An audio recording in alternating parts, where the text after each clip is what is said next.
তো আমি শাড়ি, চুড়ি, টিপ, গয়নাগাটি, ফুল ঠুল নিয়ে কী করছি, এগুলো হলো মেয়েকে সাজাবো। আজকে সরস্বতী পুজো, তো আমার বাড়িতে একটা ছোট্ট সরস্বতী আছে, তাকেই সাজানোর আয়োজন। তো চলো তাকে সাজানো যাক বেশি কথা না বলে। তো দেখো তাকে সাজাতে আমি বসে পড়েছি। তো এখন চুলের খোপা করছি, খোপায় ফুল গুঁজছি। তো ভিডিওটা আমার ছেলে করে দিয়েছে। কতবার বলতে হয়েছে জানো ভিডিওটা করার জন্য। তোমরা তো ভিডিওটা দেখো, একটা লাইক কমেন্ট না করেই চলে যাও। একটা ভিডিও করতে গেলে প্রচুর কষ্ট হয়, ক্যামেরা ধরার লোক হয় না। তো বাদ দাও এসব কথা, চলো মেয়েকে কেমন লাগছে সেটাকেই দেখাবো তোমাদের। দেখো দেখো ওর হাসিটা দেখো। তোমরা প্লিজ একটা লাইক কমেন্ট করবে কিন্তু, না হলে আমার মেয়েটা খুব কষ্ট পাবে।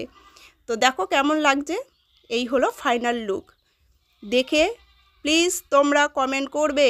আমার মেয়ে কিন্তু মন খারাপ করবে যে এত সুন্দর করে সাজলাম, ওর বন্ধুগুলো কেউ একটা কমেন্ট করলো না। তো ভিডিওটা দেখার জন্য অসংখ্য ধন্যবাদ সবাইকে।